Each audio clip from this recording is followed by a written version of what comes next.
pagkain niya sana. Hihingi ka pagkain. Nagugutom na ba yung sikmura mo? Eh kanina po hapdi. Kanina pa mahapdi. Mahal mo pa rin yung mga anak mo. Oo, basta ginaganito nila ako. Kahit ginaganyan kanila, mahal mo pa rin sila. Ba't umiiyak na si tatay? Pati ako napapaiyak tuloy sa'yo, tay. Wala kasi ako. Namatay na rin kasi asawa ko eh. Oo. Maagat pa rin. Wala ka nang kasama sa buhay. Wala na po.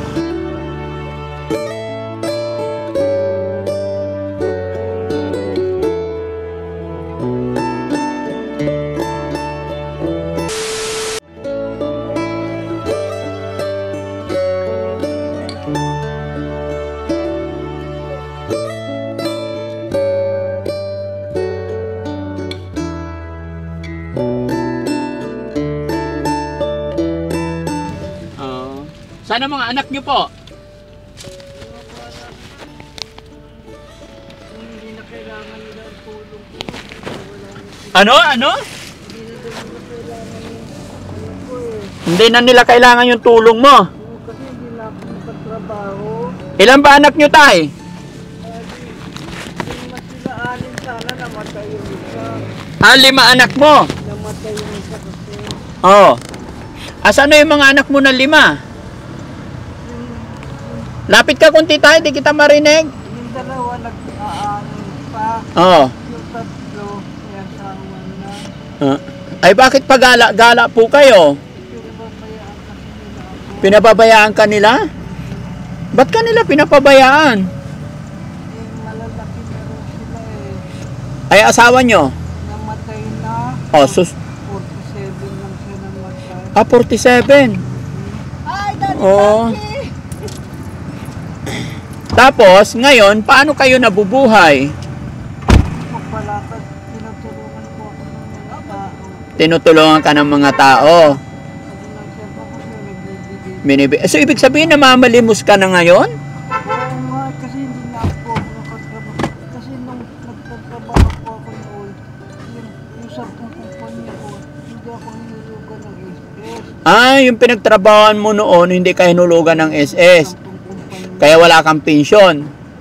Meron ako disability ka 38 months. Mm. Kaso, wala kinukuha rin nila minsan. Pero bakit dapat tulungan ka man lang ng anak mo, 5 yung anak mo. Hindi ba pwede pumunta ka na lang sa kanila? Kahit pakainin ka lang? Hindi nga ako pinapakain. Hindi ka pinapakain.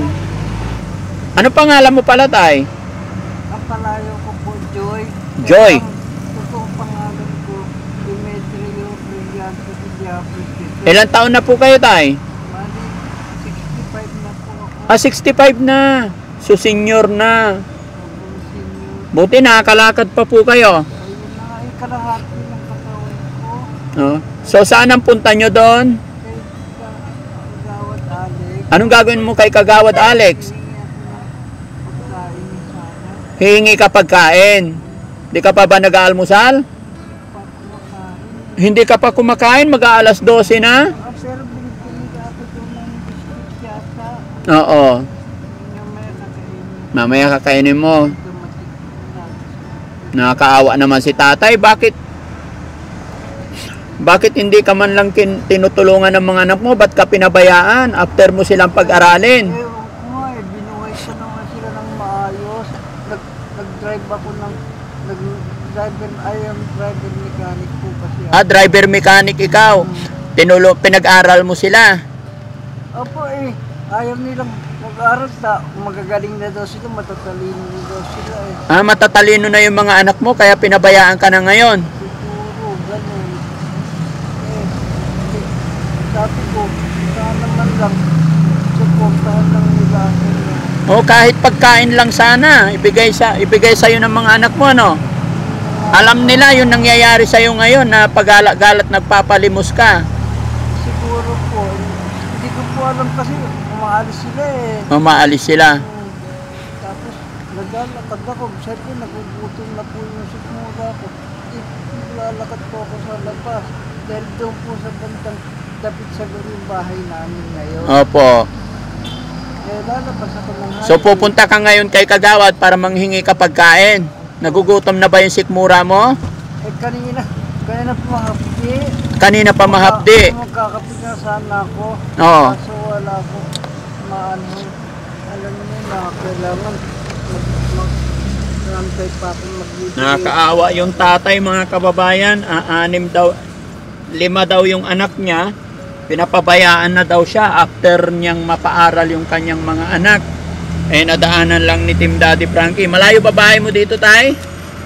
At malayo-layo. Eskwelahan, tapat ng eskwelahan, may kaliwaan. Dire-diretso pa. Tay, ako si Daddy Frankie. Naka-video ka, i-upload ko to. Okay lang? Opo, basta kayo po. Okay lang. Opo. Bigyan lang kita ng ano, tay. Bigyan lang kita ng pang-almusal mo, ha? Bubalik ka na sa bahay mo para makakain ka. O, tay, 1,000. Salamat po sa pera. Ha? Marami po salamat po. Ito pa, tay, para lubos-lubosin. Thank you very much po. Pagpalain po kayo. Ha? Pagpalain po kayo. Pagpalain. O, isa pa, tudo na natin. Pero ano ko po, sobra-sobra na po ito. Ha? Sobra-sobra na. O, tay, i-upload namin ito, ha, sa YouTube. Mapapanood to ng mga anak mo. Baka anong gusto mong sabihin sa mga anak mo para bigyan kanila ng pagkain. Ayusin lang nila yung buhay nila.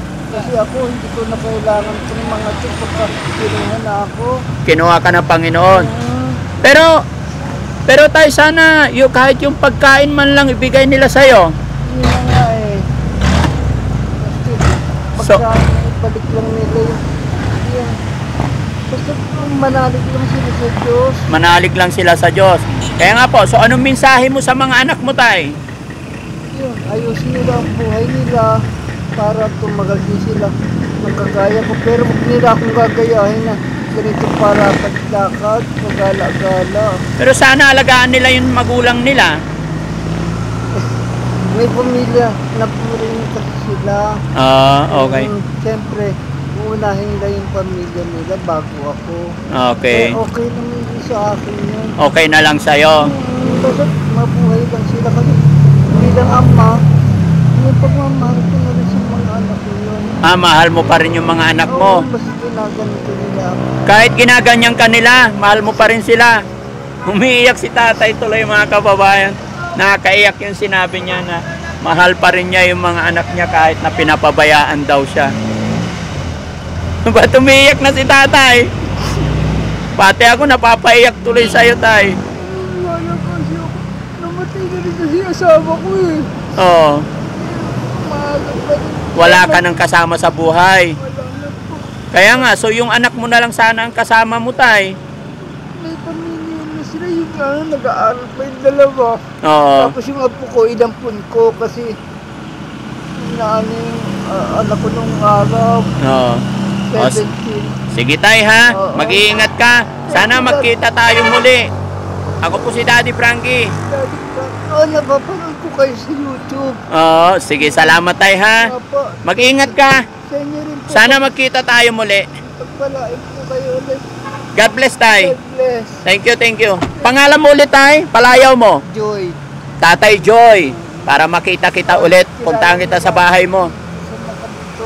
Makabito. O, sige, tay. Salamat po. God bless po. God bless. Ayan. Kababayan, mga kabarangay, no, nakakaiyak yung kwento ni tatay. Nung una, nagrereklamo siya kasi napabayaan na daw siya ng kanyang mga anak after niyang paaralin yung kanyang mga anak. Pero sa dulo, nanaig pa rin yung pagmamahal ng isang magulang. Sabi niya, mag-ingat pa rin yung mga anak niya kahit napapabayaan or pinapabayaan na daw siya.